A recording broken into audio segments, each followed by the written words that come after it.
Do you remember when you were a kid and people were saying that you were the future? It's been said over and over and in many different ways, because for reasons that we are able to see clearly now, the world in that moment seemed like it could be better. Today, those kids are all grown up. We are the future and we are reimagining a better world. In the face of everything going on across the planet, we still love, hope, create, and have fun, because these are all the things we want for the future. But why wait until tomorrow?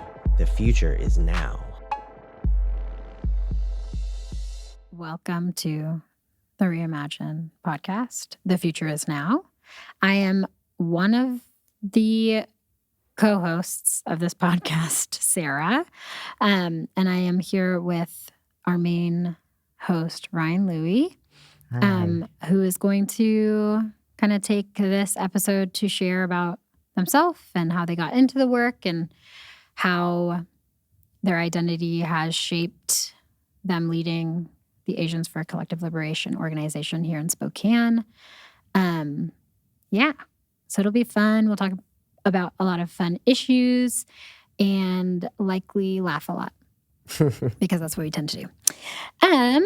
Okay, Ryann. So how did you get into this work? You want to let people know about yourself? I would love to tell you all about myself. Yes.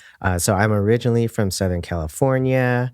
I grew up in, I would say, typical Asian household, but that's different for everyone. I mean, my parents never really pushed me to get straight A's, but we tended to try hard. And so I think there are just a lot of expectations to just do well. I think that's pretty typical of Asian families. And anyway, we had some family friends that moved up here to Spokane, and I tagged along and kind of felt like there was something in Spokane that was missing, and I didn't really know what that was. And so I ended up going to Washington State University for architecture because I wanted to originally develop low-income, zero carbon footprint housing for people, because I just felt like there is a need for that without knowing any data. I just knew that there were people out there that didn't have the privileges that I had, and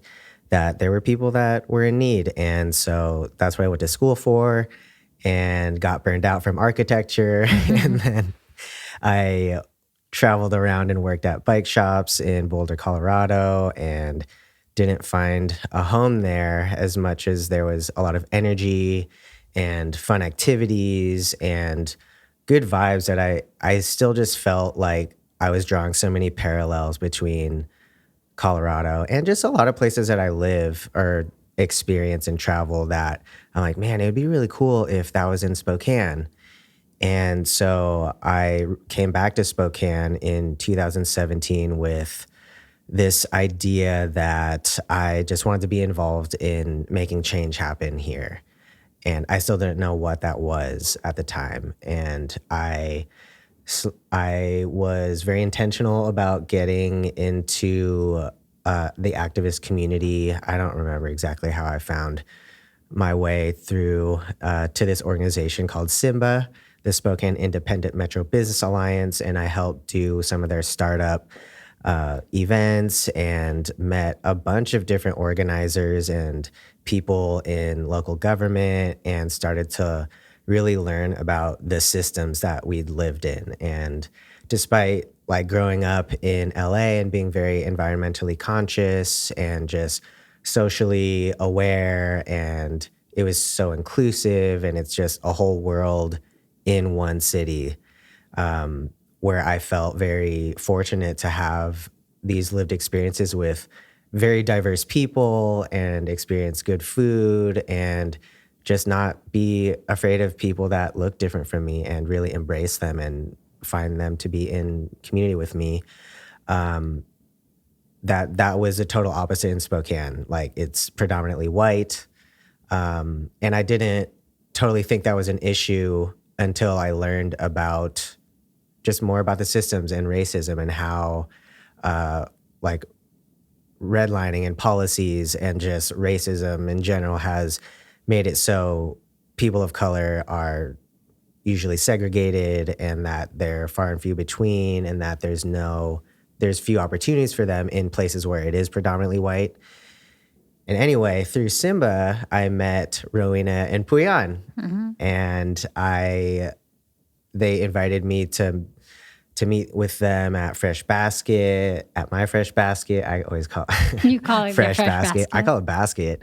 But That would work. anyway, they were telling me about what this organization, APIC, does. And they said, we're a lobbyist, or they said lobbying at the time. And that's like, we do a limited amount of lobbying. And I know that now. And we were volunteer led. We met every once in a while.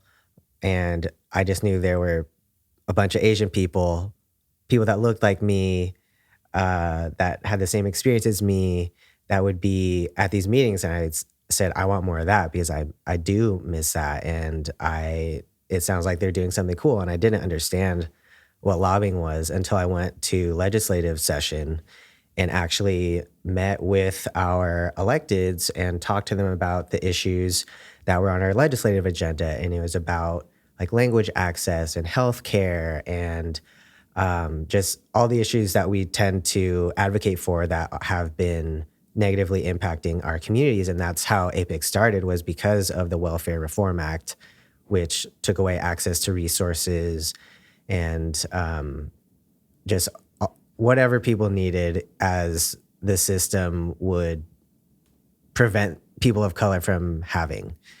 And so that kind of brought this full circle for me in like understanding, oh, this is why people are suffering and experiencing just like not as fulfilling or thriving or sustainable lives, is because policy has always been impacting them and preventing them from having a good life.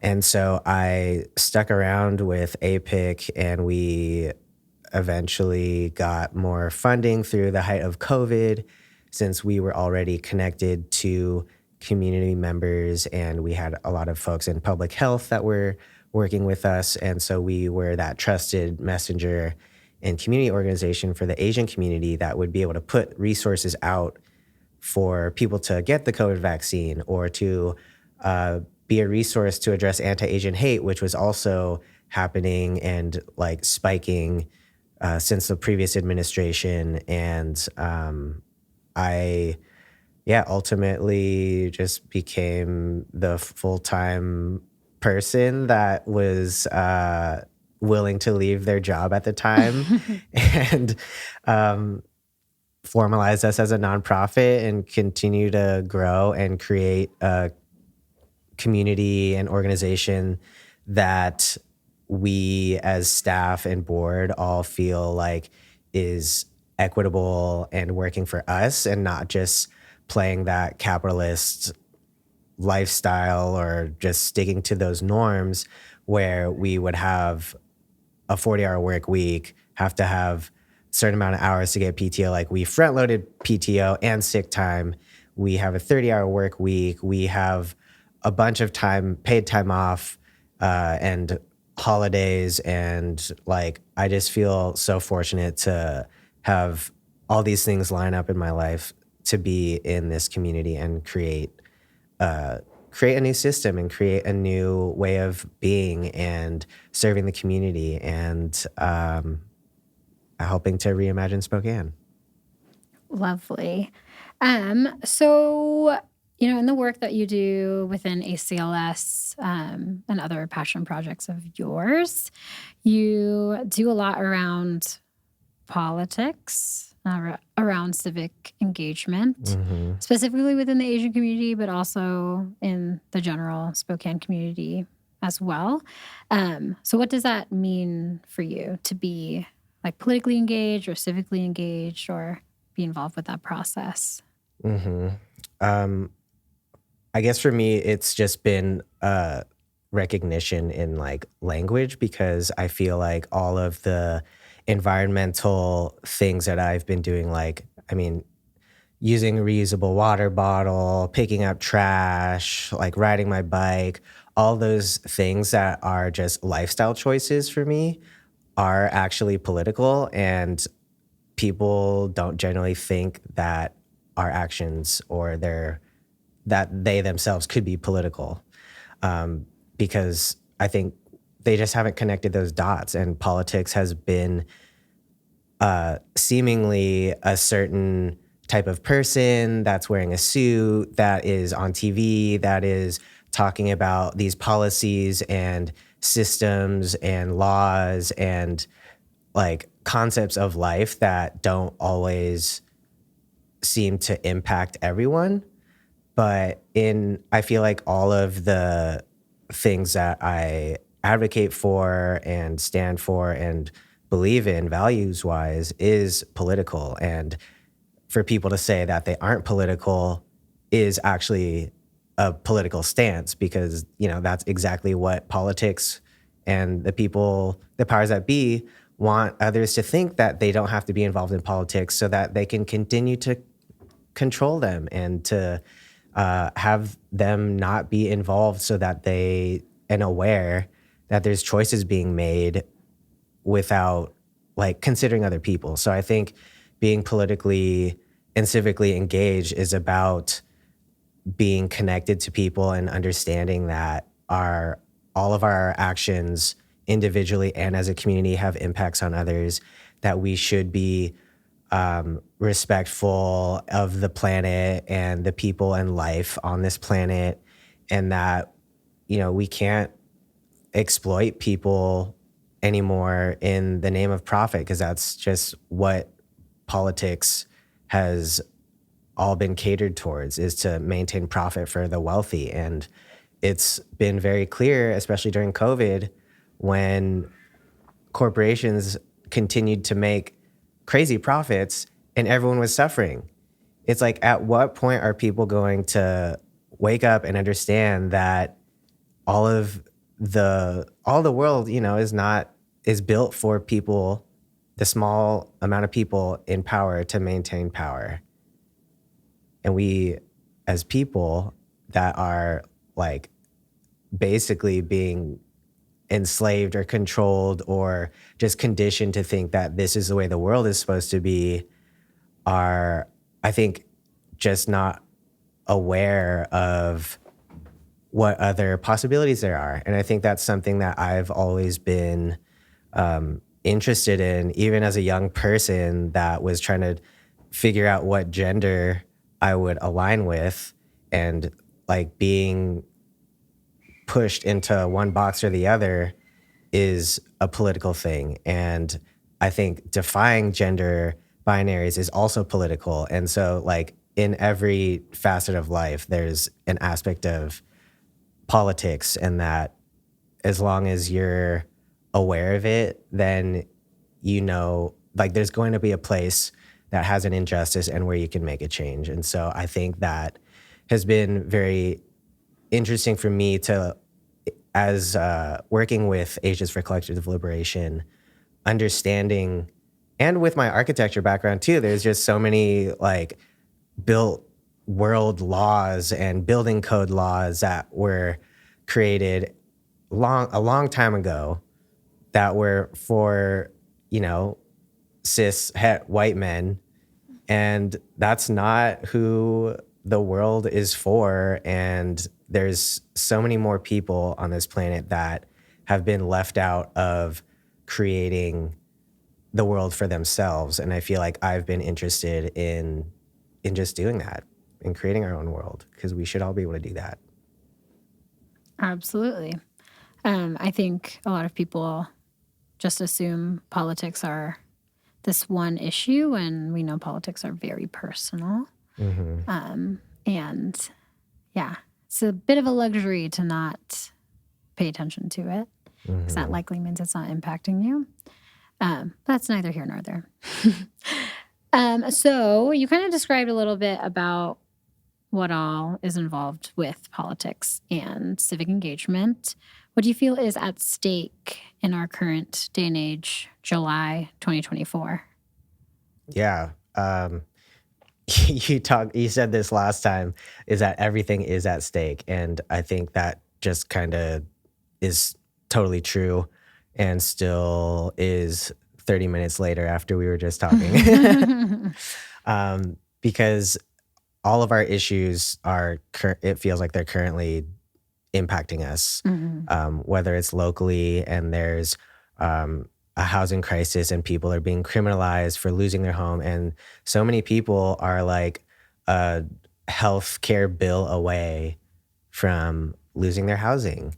Like we're closer, most of us are closer to being houseless than to being millionaires or billionaires.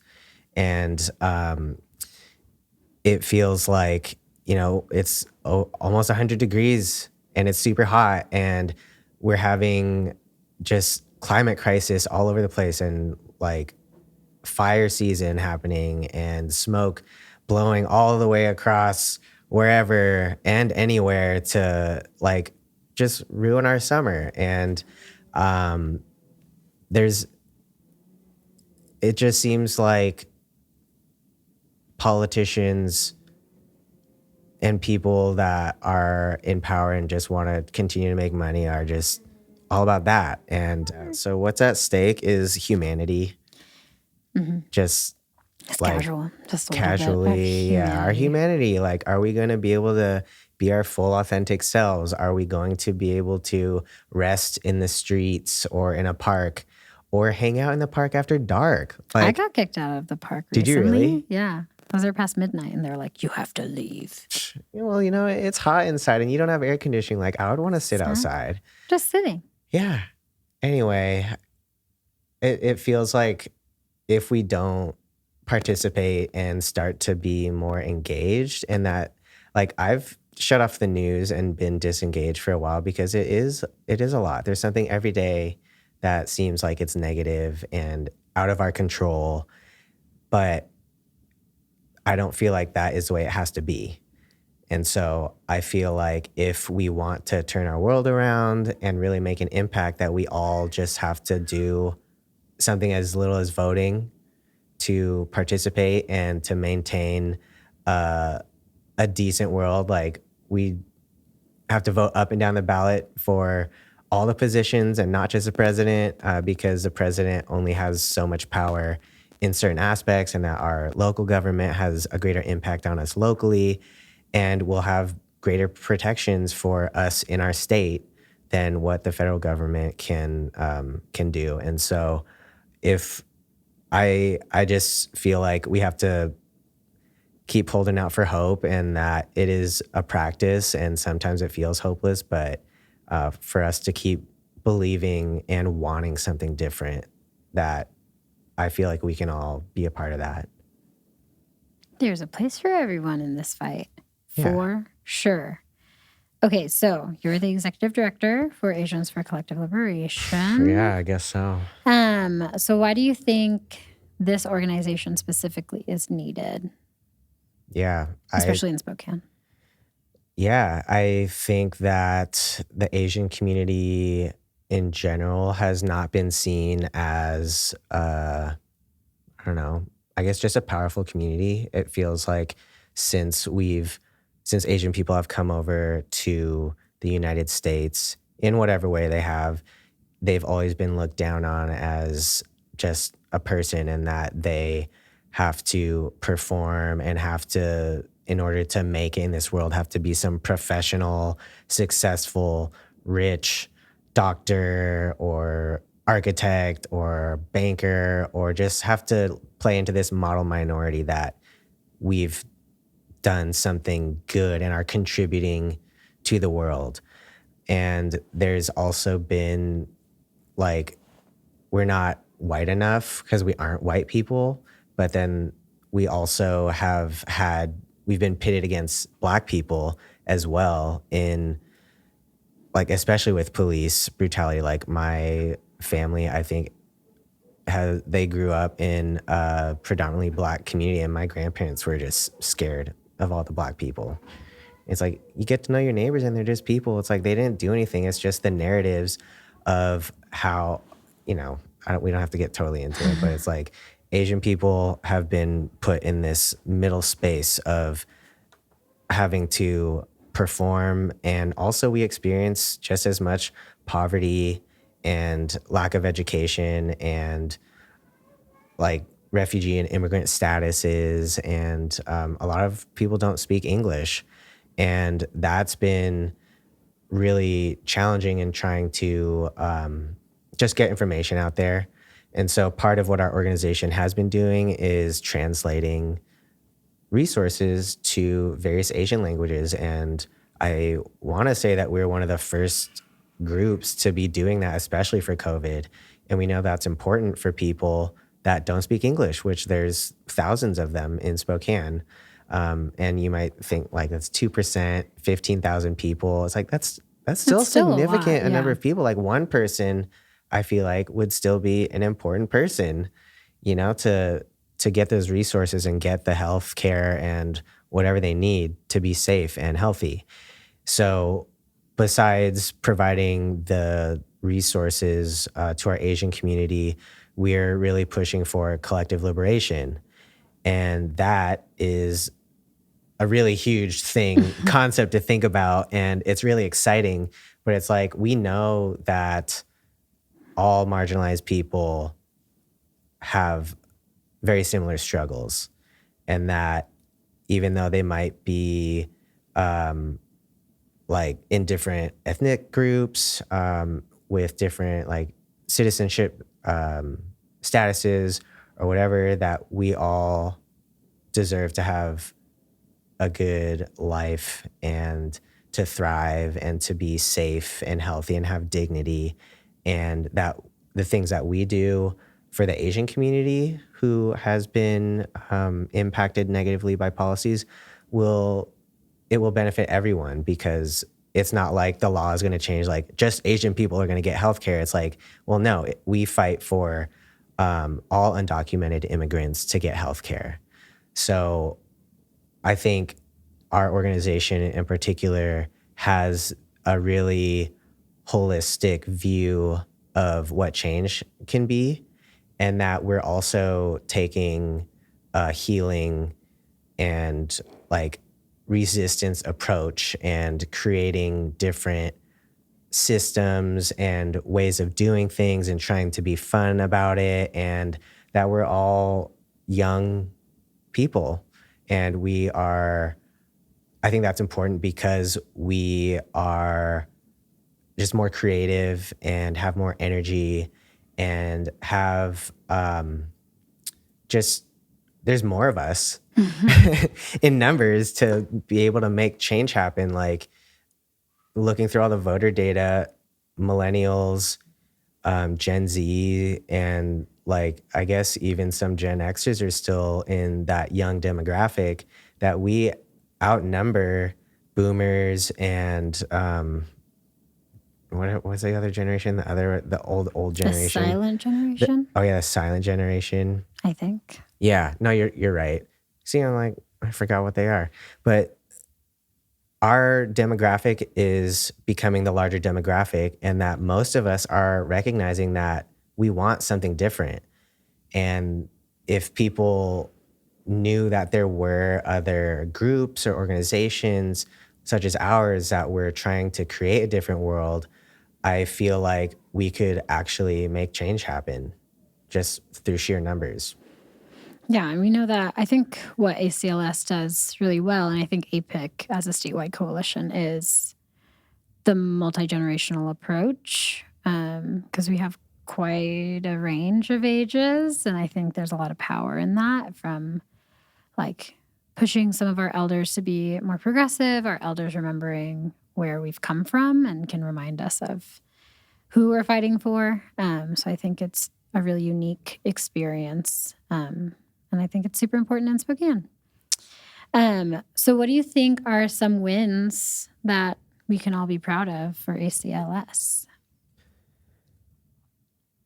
So many things. So many. I feel like all of them, since becoming, going from a volunteer organization to like being a nonprofit to winning some really big grants, like the first big grant that we both got to celebrate via like text or email from Rowena. Mm-hmm. Like, I think I almost cried. Like that just felt so good to feel like the things that we had said that we're fighting for as far as racial justice and equity and serving the Asian community, like to be recognized and believed in, to be able to do that feels really good.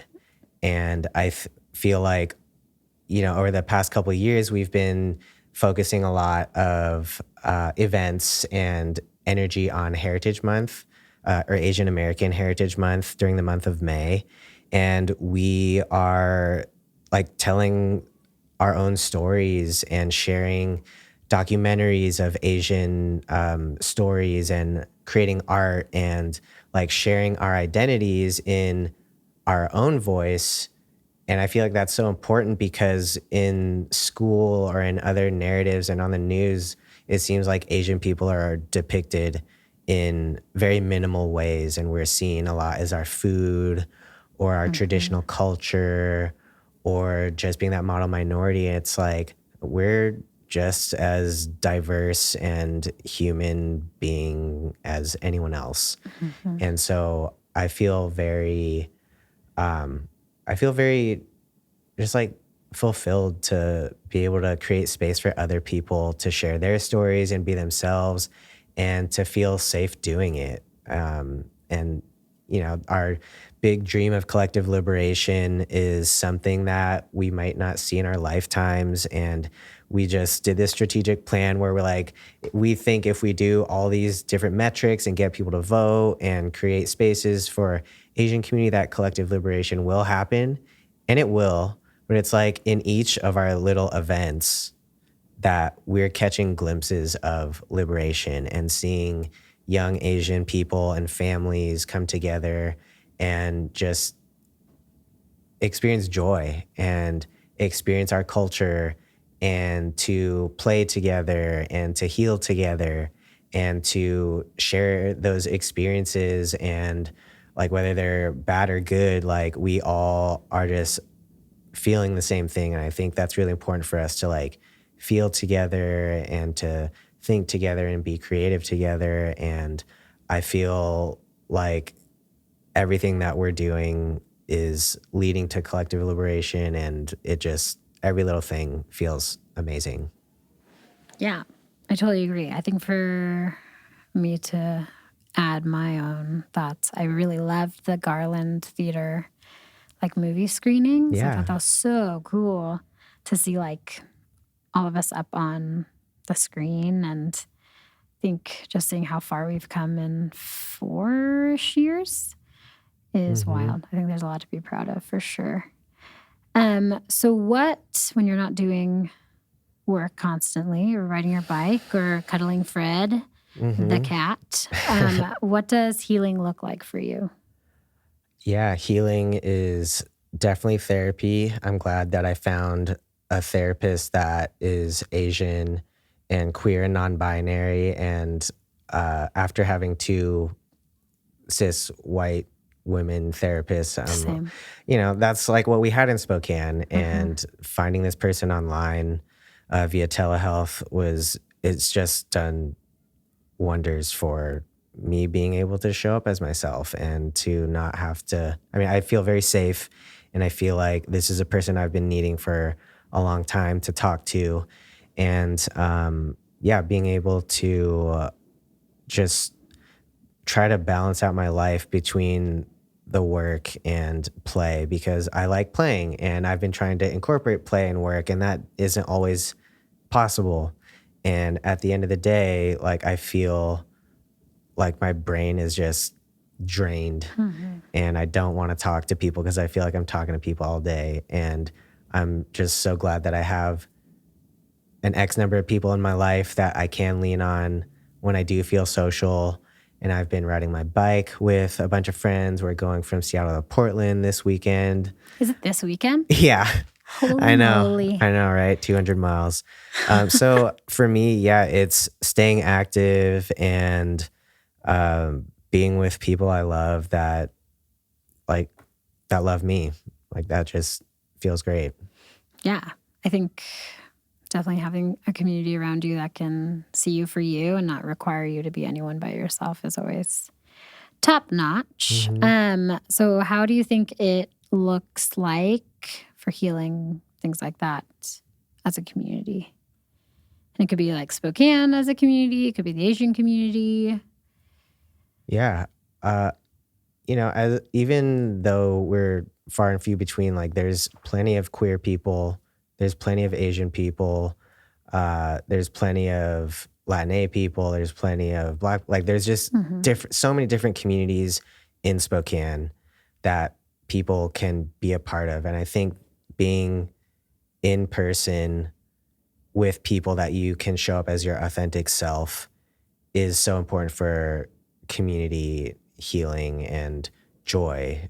And, to each their own, you can find joy in whatever you want to do. But I think that's the first start, is like being intentional about wanting to have connection. And I think that is something too that, COVID and politics and whatever's happening in the world, it's so easy, and with social media, just to be like isolated. And even though you can have full conversations and be in relationship with people online, like I feel like being in person is just exponentially, it makes me more happy. And I think having people together, like in the Garland Theater or at the library for our boba buddies, or on college campuses for boba breaks, like just having those moments are important for everyone to like take a break and to experience something else that's in Spokane, because there is not a lot of diversity. And so we as ACL create a lot of those spaces. And like, I hate to feel like I don't feel like we're parading people at all. Like we're putting things out there that are like really meaningful for us and from our heart in the ways that we want to be seen and heard. And like, I feel like that's just such a gift to the community. And if other people from outside our community learned about us and saw us as more than, just the outside and the food and the culture, that like they would find more things in common and understand that we're complex people just like everyone else is. Yeah. And so I think the last thing too is that we as ACL hold a lot of space for people, and it could be a healing circle or just taking a break or whatever. I think that intentional space is important for everyone to consider doing as like a ritual, because it's so easy to keep working or to study or to just do all the things that people have to survive.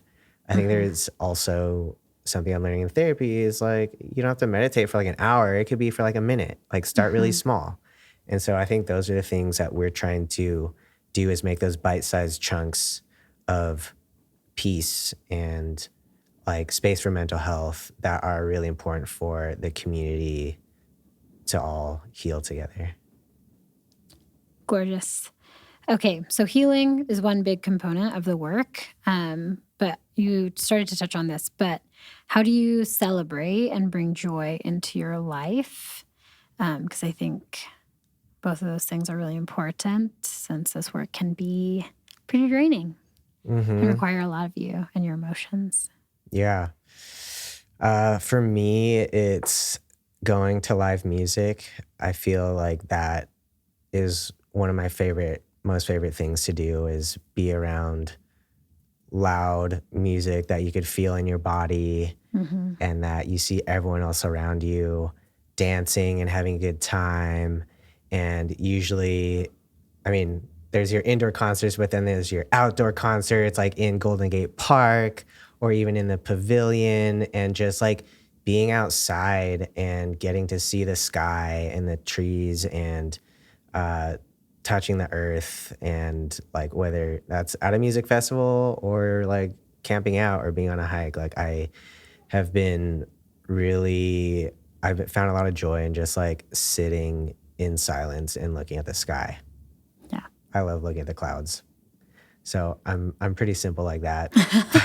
It's a good practice. Yeah, and just like appreciating the world around me, even though like there's so many devastating things happening, that it's our life and the things in this community are still very beautiful, and that we have a lot of things to be proud of, and there's also a lot of exciting things to change. And I think dreaming about those changes also brings me joy, and sharing that imagination with people and getting them to feel excited about it is also a way that I bring joy into my life, is because like, oh, I'm not the only person that thinks that. And everyone else like wants that to happen. It's like, okay, well, let's go do it. Let's go vote. Let's go vote. Yeah, Ryan is a big dreamer. I'd say it's your best quality as like a leader, is how you can always think of making things better. I am a world-renowned pessimist. We balance each other out. We balance each Sarah other brings me back out. down to earth if I'm dreaming too big. Yeah, that makes me sound like I'm a huge party pooper, but I promise I'm You're not. I wouldn't call you randomly if you were. Okay, good. And another way I think Ryan brings joy is for both the organization and individually, is karaoke, because Ryan wants to do some karaoke. Yeah, I guess that's something that brings other people joy. Do I like doing it? I Yeah, mean, it I seems like like doing you it. like doing it. I like you doing like it being too. the star of the show sometimes. Okay, so all of that in mind, what do you reimagine for Spokane and our community here?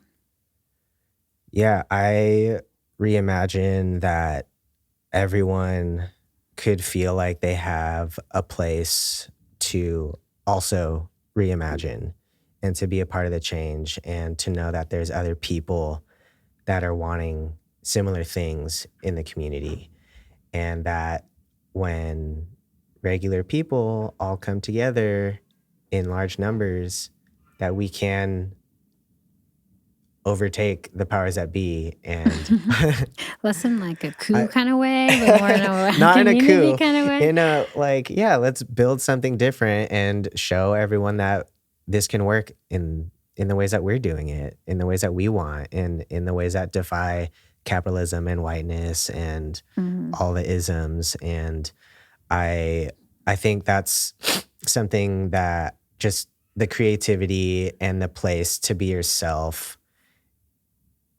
in our organization is already just like what I would imagine for not just Spokane, but like for the world. Like when we're talking about reimagining Spokane, it is essentially it's a system, it's the planet, it's all the above. And so I just want people to know that there's other people doing it, and that they can participate, and that change doesn't always have to look like what white men in power have painted it to be. True. And I always imagine that, like, you know, those real estate posters that that show like, look at what this neighborhood could look like, and you could be walking around in it. I think about it differently, and I feel like we could create our own little collage about what we would want to see. And I want people to see themselves in that, because I look at those posters and I'm like, I don't see myself there. Yeah. That's not for me. You would not like suburbia, I don't think. I know. Yeah, I mean, like, all of it is made up anyway. So, like, why not change it? Yeah, let's make it up for ourselves. Make it up and make it better. That's the other name of this podcast. Make it better. We're just going to keep adding. Okay, so how can people get involved with the work that you're doing, and how can people find more about ACL? Yeah, for being involved in what we're doing, I mean, the main thing we're trying to get people to do is vote. Yes. Like, that's when probably, is the election? The primary election, I believe, is August 6th. It's the first Tuesday of August. And then that is important because, you know, for a certain position, say the senator, we're going to have different candidates, and they could all have different values and objectives and in the general election, we're going to be voting for one of each party, like a Democrat or a Republican. But we want to get the person that is the most progressive and is most aligned with our values to just even get through to that level, because or else we'll never get to vote for them. So the primary election is just as important as the general election, because we need to get the best candidate through. Yeah. So that's coming up soon. Your ballots show up in the mail. We're a mail-in state. You don't even have to put a stamp on it. They'll put it in your mailbox. You fill it out and put it back in the mailbox to go out to be delivered. Like, it's pretty easy. I was just watching this Curb Your Enthusiasm episode where Larry gave this woman in Georgia a bottle of water because it was hot. And in that state, you can't give people standing in line. Yeah. It's like, it's water. I know. And so there's a whole thing about Larry being a hero, but it's like some states make you stand in line to vote, and it's going to be hot and it's going to be hours. And if you don't have water, then no one can give it to you. And it's like, well, we get to have it mailed to our house. I know. So what a luxury. I know, right? I could do it in my pajamas. So we're, number one, getting people to vote. And then number two, just to be involved in one way or another. And kind of like what we were talking about earlier, there's so many ways to be involved and to use your voice and to be seen and heard in different levels of government. And also, like, we have rallies all the time, like, show up and be in community with us. And like, sign on to those legislative letters and just use your voice and your power as an individual to help make collective change, because we do need everyone to help make collective liberation happen. And we're also not just doing this for us. It is for everyone's benefit. And so you could find us on all social medias, I think except for Twitter or X. We kind of abandoned that one. Oh, did you abandon it? Yeah, but we're at ACL Spokane. We're at aclspokane.org. We are located in the niche or the Saranac building. We're also in and around town at events all the time. You could follow us. They have the coolest tent. You can see them at any event. We kind of do have a cool tent. People walk up to our tent and are like, what is this? Yeah, because it's like teal and with a huge logo on it. Yeah. And they're like, what is Asians for Collective Liberation? And so, like, that's just, thank you, Tia, for the name that we all voted on. I think so many people have been just totally on board with that, the punchy name that explains it all. Yeah. And the beautiful color palette I chose. Sarah did choose a color palette. Pinterest. Yeah. I'm like, I'm colorblind. No, I can't. You're not. You just like didn't know what color you wanted. That's okay. Yeah. If you need a color palette, look at Sarah's fingernails. I do. I have 5 different colors. Rainbow nails. Yeah. So, I mean, being involved and being a part of collective liberation is just having compassion and caring about people on the planet, voting, just exercising your power and your voice. So do that. Thank you so much for sharing with us today. I think people hearing from you and from me and other activists around town will really hear like the many different paths people can take to get where we are now. And there's no one way to get here and to be in organizing and director positions, because really it's just about caring and being passionate about the work. And yeah, it's a cool community, and we're just trying to make it cooler. Awesome. Thanks, Ryann. On Saturday, October 19th from 12 to 9 p.m. at the Chameleon, come out to vote at our free ballot party, Better World, Better Vote. Agents for Collective Liberation and partners are bringing the party to politics and civic engagement, because we can't imagine changing the world without having a little fun.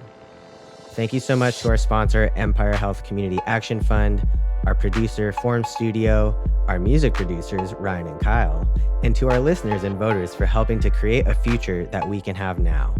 Thank you for listening to The Future Is Now. Currently, Reimagine Spokane is a program of Asians for Collective Liberation in Spokane. It was the brainchild of Executive Director Ryann Louie as the feeling and energy that we intend to belong and be accessible to everyone so that they can join us and others in creating a new Spokane. For more info, check out our website at reimaginespokane.us and find us on social media at Reimagine Spokane. Better World, Better Vote is just around the corner, and we would love to see you there. Beep!